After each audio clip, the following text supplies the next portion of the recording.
As we all know, horror movies are bloody good, and over the last 30 years or so, the horror genre has gone through many changes, with countless filmmakers turning up in Hollywood and beyond to make their mark on this genre we all love. And in that time, audiences have been treated to the rise of found footage horrors, been treated to innovative remakes of beloved classics, and enjoyed psychological thrillers designed to test and unsettle even the most seasoned of horror fan. Put simply, it's been a class time to be a horror fan, and so we've tried to celebrate that by ranking the very best horror movie in every year since 1990. And yeah, I'm sure we will definitely 100% agree on every entry. Right? I'm Josh from WhatCulture.com, and this is ranking what was really the best horror movie every year from 1990 to 2021. 1990, Jacob's Ladder. Like the majority of the 90s, 1990 itself was a busy year for horror, with such classics as Misery, Child's Play 2, and the criminally underrated Exorcist 3 horrifying audiences everywhere. The best of the year, though, has to be Jacob's Ladder, a hallucinatory horror that follows a Vietnam War vet played by Tim Robbins, who starts having these bizarre and violent visions and must race to figure out what the hell's happening to him. Confrontation, bloody and distressing, the film is messy but it is engrossing, and will leave even the most hardened viewer fidgeting with confusion and fear. 1991, The Silence of the Lambs. A horror movie that serves its audience with blood and gore only when necessary, The Silence of the Lambs uses its intimate mystery to create a viewing experience that's as disturbing as it is methodical and invasive. Following FBI agent Clarice Starling as she seeks the help of the notorious Hannibal Lecter to face down a new threat, the movie won all 5 major Oscars and remains a perfect example of how psychological movies are all about atmosphere and performance. With its final line alone, it's 1991's scariest and most accomplished horror working without flaw. It's a classic. I mean, what else could I have had here? 1992, Candyman. God, I'm only 3 years in and it's already getting tough. In a year that brought audiences Twin Peaks' Fire Walk with Me, Bram Stoker's Dracula, and the ultra-violent Brain Dead, Candyman ended 1992 as its best horror movie, and one of the most iconic and influential tales of terror to boot. And yeah, Fire Walk with Me is a very close second here, and I feel no joy pitting them against each other. Still, based on a story by Clive Barker, this classic gothic horror takes place in a world where the infamous ghost Candyman, the murdered son of a slave, kills anyone that dares to say his name 5 times in a mirror. A horrific urban legend and violent tale of a tragic past, Candyman is both gory and deeply psychological and ends with a visceral gut punch. 1993, Cronos. After a strong 12 months in 92, 1993 came complete with only a handful of Stephen King adaptations, the hilariously terrible cult favourite Leprechaun, and one of many Friday the 13th sequels. It was a messy year to say the least, but it did have a silver lining in Guillermo del Toro's intelligent and unsettling horror masterpiece Cronos, which follows a man who comes into the possession of an artifact that grants him eternal life, but makes him fight for his humanity. With disturbing violence, twisted characters, and lofty religious themes, Cronos is a clever fantasy horror masterclass with haunting implications that'll keep you up for days. 1994, Interview with the Vampire. What makes Neil Jordan's spotless adaptation of Anne Rice's novel Interview with the Vampire so good is how it portrays vampirism as a curse meant to be defeated by the human lurking behind the monster. Starring Tom Cruise in one of his greatest roles as the vile bloodsucker Lestat, and Brad Pitt as the depressed widower he sires and takes under his wing, this time-jumping horror is violent and compelling in its depiction of good versus evil, but it's also wickedly clever. Anchored by its strong cast and visual style, Interview with the Vampire is a haunting psychological drama that stands up as 1994's best horror, despite stiff competition from John Carpenter's confounding In the Mouth of Madness and Wes Craven's New Nightmare. That's a bloody good top 3 right there. 1995, The Addiction. A bad year for horror. The Addiction didn't really have much competition for this spot, I must admit. Still, it's a vampire movie unlike any other, following philosophy student Kathleen as she succumbs to her vampiric urges and leaves a trail of destruction in her wake. Incredibly melancholic and shocking in its depiction of Kathleen's addiction to her curse, the horror drama is almost poetic in its assessment of vampirism and soullessness, tackling its subject with both intelligence and effective minimalist storytelling. And now, here's where I cover my back. Just a note to everyone watching, if we were to count David Fincher's Seven as a straight horror film, then this absolutely would have topped this spot, but I know a lot of people just see that as a crime thriller and I don't want anyone to shout at me. 1996, Scream. By 1996, the slasher genre was in desperate need of a palate cleanser, and Wes Craven was on hand to deliver exactly what everyone was after. Not only is Scream an amusing homage to the subgenre's many ironclad tropes, but it's also an exhilarating slasher flick in its own right, introducing audiences to the murderous Ghostface and haunted heroine Sidney Prescott with style, humor, and welcome bolts from the blue. It spawned a brilliant franchise, but no sequel has ever topped the ingenious caliber of this original, which left all other 96 horrors in the dust. 1997, Event Horizon. Though far from a critical hit upon release, or even a commercial hit to be honest, it's hard to argue with the sheer terror that can be found in Paul W.S. Anderson's gruesome sci-fi horror Event Horizon. The story of a group of astronauts who come into contact with a deadly force near Neptune, Event Horizon is far from subtle, but what it lacks in grace, it more than makes up for in a relentless energy that makes all of its twists horribly disturbing. Gory and sinister, Event Horizon is nothing if not a burst of pure, unadulterated space horror, and the results are tough to forget. 1998, Ring. This classic Japanese tale of horror may have spawned a series of decent to terrible sequels and remakes, but it was never better than its original movie, Ring. The story of a reporter who investigates a cursed videotape that kills all who watch it in 7 days, Ring is at once a macabre urban legend and a nerve-rattling suspense thriller that's as grisly as it is frequently unsettling. Timelessly unnerving despite the death of VHS tapes since, Ring holds nothing back, and even though its story is a touch convoluted in parts, its scare factor makes it impossible to resist, even if the likes of Blade and The Faculty from the same year almost won out over it. Almost. 1999, Audition. If we were talking about the most influential horror movies from 1999, then of course the pick would absolutely have to be The Blair Witch Project, a found footage horror whose viral marketing campaign changed the way films were sold. However, in terms of the best horror movies, the ones that hold up decades later, Blair Witch is pipped to the post by Takashi Miike's absolutely amazing Audition. Making an icon out of villain Asami, this tale of a man who holds a fake audition to find a new girlfriend is dripping with atmosphere, disturbing visuals, and a climax that more than pays off the slow build-up. It absolutely rocks, to say the least, and has aged like a fine wine. 2000, American Psycho.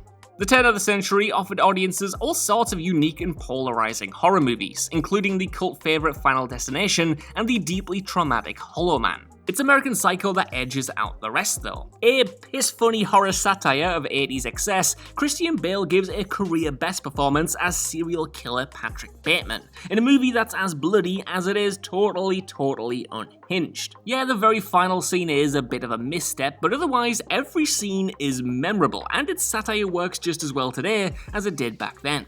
2001, The Others. A year of guilty pleasures, 2001 is made up of highlights like the underrated Dagon, Ghosts of Mars, and Jason X. But it's the chilling ghost story of The Others that stands out, which is quite funny considering its tame age rating. The idea of creating a horror story around a haunted Victorian house is of course nothing new, but The Others does more than enough with the formula to make its mysteries and creaky floorboards entertaining. A strangely existential movie about ghosts and a family in turmoil, the film makes it clear that the best horror is often the one that uses its gloomy atmosphere to scare rather than its invasive visuals or gore. 2002, 28 Days Later.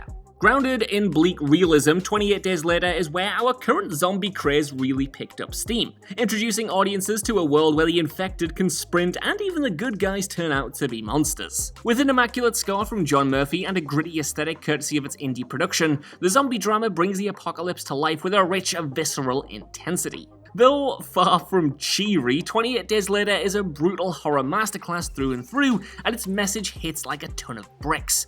2003, A Tale of Two Sisters. A psychological tragedy about a troubled young woman who returns home after a stint in a mental institution, A Tale of Two Sisters is bold and gloriously unpredictable in its depiction of a family with countless devastating secrets. With its infusion of Korean folktales and mythology and atmospheric shocks, it revels in its absurdity and complex but rewarding narrative to create a movie of uncompromising intensity and bloody twists. Confusing as it may be, A Tale of Two Sisters' unconventional story is one that'll keep keep you terrified and guessing till the very end. 2004, Shaun of the Dead. Maybe the toughest year so far, 2004 had Saw, Zack Snyder's Dawn of the Dead, Shudder and more vying for this top spot. Considering the impact it had on the genre as a whole, Saw very nearly clinched it here as well, though if you'll allow me, I'd like to actually pretend that it's tied here, okay, can we agree on that? But outside of that, Shaun of the Dead is such a crowning achievement and the perfect blend of horror and comedy. Still, while it is funny, it absolutely works as a straight horror as well, packed with genuinely emotional twists and some gnarly kills. It put director Edgar Wright on the map and works as a zombie love letter all these years later. 2005, The Descent. Not only is The Descent distressingly claustrophobic, trapping its characters in an inescapable cave system with no light, but it then pits them against vile monsters who stalk them at every turn. It is, quite literally, my biggest nightmare. Alongside this gloomy game of cat and mouse, director Neil Marshall manages to infuse a complex tale of deceit and betrayal, and piles the action with enough blood and gore to leave you feeling unclean just watching it. Energetic, violent, bleak, and dripping with dread, The Descent is not a trip you'll want to take alone, and should definitely steer clear of if you hate tight spaces. 2006, Pan's Labyrinth. 2006 was a year of terrible sequels like The Grudge 2 and hilarious remakes like The Wicker Man, and was generally such a mess for horror fans that its best movie wasn't even advertised as a horror at all. The tale of a young girl who journeys through a world of strange creatures and a quest for immortality, Guillermo del Toro's magnum opus Pan's Labyrinth has always been described as a dark fantasy and war film, but it's hard to watch it without being thoroughly disturbed by the horrific visuals of his creation. With phenomenal effects, villains, and an unpredictable finale, Pan's Labyrinth is a horror movie through and through, and one that everyone should see in their lifetime. 2007, REC. A stupidly good year for horror movies. 2007 saw the release of Paranormal Activity, REC, Inside, Trick or Treat, Teeth, Tokyo Gore Police, The Poughkeepsie Tapes, The Orphanage, The Mist, Hostel Part 2, Grindhouse, Frontiers, Dead Silence, 28 Weeks Later, 30 Days of Night, and 1408. Like, what? All of these have either gone on to become cult or regular classics in the years since. Like, that is insane, Jeremy. That is an insane amount of good movies there. And it makes my job very hard. Because of all this, I'm not going to spend too much time on this one because I'll probably change my mind by the time I've finished recording this entry, so I'm going to give it to REC. It might not be the most successful found footage movie from this year, but it is the best and still packs in so many scares. Just please, if you're in the comments and there's a year you want to give me grief about, don't make it this one. Look at the lineup, it's so hard. Everything could have been the pick. 2008, Let the Right One In. Not all horror movies have to be ugly and unforgiving. In fact, some of them can be oddly beautiful. Case in point, Thomas Alfredson's coming-of-age horror about a bullied preteen who befriends a girl with a deadly secret. A gorgeously filmed and wonderfully unconventional vampire movie, Let the Right One In is shocking, violent, and unsettling when it needs to be, sure, but balances that disturbing tone with a genuinely affecting tale of love that ends with a haunting thud. 2009, Antichrist. The first and most controversial chapter of Lars von Trier's Depression trilogy, Antichrist is one of the most disturbing and polarizing horror movies ever made. Following a couple, played by Willem Dafoe and Charlotte Gainsbourg, attempting to get over the death of their son whilst entering a cycle of mutilation, sex, and hallucinations, Antichrist definitely isn't for everyone. But even its most upsetting moments remain the work of a filmmaker completely committed to a vision. Yeah, Drag Me to Hell and The House of the Devil might be crowd pleasers from the very same year, but this one just edges them out. 2010, I Saw the Devil. 2010 brought audiences Black Swan, Insidious, 2 Paranormal Activity movies, and The Crazies. But the best horror flick of the year was I Saw the Devil. The twisted revenge story follows a man who kidnaps the serial killer that murdered his wife, and tortures him in vengeance. Depraved in its violence and raging in its depiction of revenge, I Saw the Devil is a horror of unlimited scares and spine-tingling assessments of human misery, all of which comes together to form a thriller destined to shatter even the toughest of viewer. 2011, Kill List. One of the most bizarre and genre-bending horror movies of the last decade, Kill List was directed by Ben Wheatley and fits several different genres and stories into one confounding thriller designed to keep you guessing. A road movie, action thriller, and finally a folk horror about two hitmen who cross a cult whilst on a job, it moves relentlessly quick and drops countless unpredictable twists into its bracing 95-minute runtime. Disarming and grotesque, Kill List is a visceral tale that may require a second viewing, but is guaranteed to leave you shaken and confused in the best possible way. 2012, The Cabin in the Woods.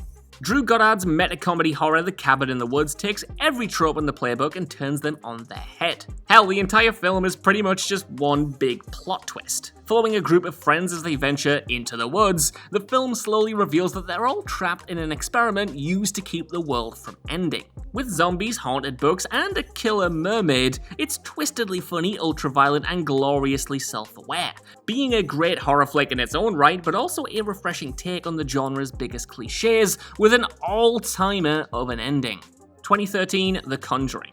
On its surface, there's nothing really in James Wan's The Conjuring that hasn't been done a million times before. In its execution, though, it absolutely soars as a possession horror, packed with scares that overcome its slightly overdone story. The first of a great franchise, the film follows demonologists Ed and Lorraine Warren, played by absolute babes Vera Farmiga and Patrick Wilson, as they race to save a family from possession. Evil Dead or VHS 2 are tough competition from this year, but with compelling performances, inspired practical effects, and an old-school reliance on classic jump scares, The Conjuring is a firm reminder of just how fantastic a filmmaker James Wan is. 2014, The Babadook. If it's in a word or it's in a look, you can't get rid of The Babadook, especially when it comes to What Culture horror lists. After reading an admittedly creepy storybook about a creature called Mr. Babadook, young Sam becomes convinced that the monster is lurking in his house, which sends his mother into a great state of growing paranoia. Equally a psychological thriller, haunted house horror, and bedtime story come alive, The Babadook is brilliantly filmed and provocative, and is so traumatically terrifying that even The Exorcist's William Friedkin called it the scariest film he'd ever seen. So yeah, high praise indeed. 2015, The Witch. The simple but moody tale of a family who come across dark forces near their New England home in the 1630s, Robert Eggers' The Witch is a slow-burn horror that creates terror out of iconography, ambiguity, and inexplicable curveballs. The kind of movie that plays on its audience's expectations and then twists them at the last second, The Witch is mesmerizing in its simplicity and engrossing in its sudden unpredictability. A24 have of course produced some truly great horror movies over the years, and The Witch is still one of their very best. 2016, Train to Busan. There are plenty of horror subgenres that get overlooked when we talk about great movies, but one of the most underrated has to be the action horror. Train to Busan is one such film, which mirrors itself beautifully as an exhilarating violent thriller and an apocalyptic zombie flick with gore, terror, and claustrophobia to spare. With poignant social commentary, gutsy set pieces, and compelling characters, it moves with a hungry energy that few zombie films have ever managed, which I know is very, very ironic, but in the carnage it never leaves the scares behind. 2017, Get Out. The very definition of an instant classic, Get Out did what every good horror movie sets out to achieve, and that is successfully combine a unique horror concept with powerful social commentary. Written and directed by Jordan Peele, it follows a black photographer called Chris, who realizes that his girlfriend's white parents are hiding a deadly racist secret. Self-aware and laced with palpable menace, Get Out worked as a brilliant popcorn crowd pleaser that brought with it a powerful, deeper meaning, and made Jordan Peele one of the most sought-after names in horror. 2018, Hereditary. With its scintillating score, powerful performances, and deeply traumatizing depiction of a family slowly driven mad by tragedy, Ari Aster's confident debut, I still can't believe this is a debut, Hereditary shook the world. Combining haunted house visuals, unconventional jump scares, and Toni Collette's enrapturing portrayal of a woman losing her mind, it's a film with no hope that you nonetheless can't look away from due to its visual beauty and brave construction. Really, I've got nothing else to say other than all hail Paramore. 2019, Midsommar. With Hereditary, Ari Aster made a statement about how great a horror mind he was, but with Midsommar, he cemented his status as a modern master of the genre. Midsommar follows a group of friends who come across a strange cult and find their sanity and relationships tested to horrific extremes. Anchored by its gorgeous imagery, slow burn structure, and enthralling performances, the cult horror moves patiently but reaps many powerful rewards for those willing to take this mad journey. Watching it, you can't help but wonder where Aster will go next, but you know you're absolutely going to follow him. 2020, The Invisible Man. The Invisible Man gives H.G. Wells' classic novel a modern revamp, casting Elizabeth Moss as a woman stalked and terrorized by an unseen threat that she believes to be her abusive and apparently deceased ex-boyfriend. At once a shockingly bleak tale of the unknown, but also a striking assessment of gaslighting and trauma in the modern day, Leigh Whannell uses Wells' source material to make his film both painfully relevant and unique in its disturbances. Much like Get Out, The Invisible Man proves the real world is scarier than anything fictional, and the results are unforgettable. 2021, VHS 94. At the time of sorting this list, we're still a little ways off the end of the year, with some big horror hitters like Titan still to come, so take this entry more as an unfinalized addendum as things may change over the next month or so. As it stands right now though, while there have been some solid horror movies this year including Malignant, Candyman, Oxygen and the Fear Street trilogy, it's VHS 94 that has been the most welcome surprise. An utterly bonkers series of short movies, the latest VHS is dripping in gore and imagination. It's a total thrill ride, it rarely takes itself seriously and is absolutely fun from beginning to end, so yeah, hail Ratman.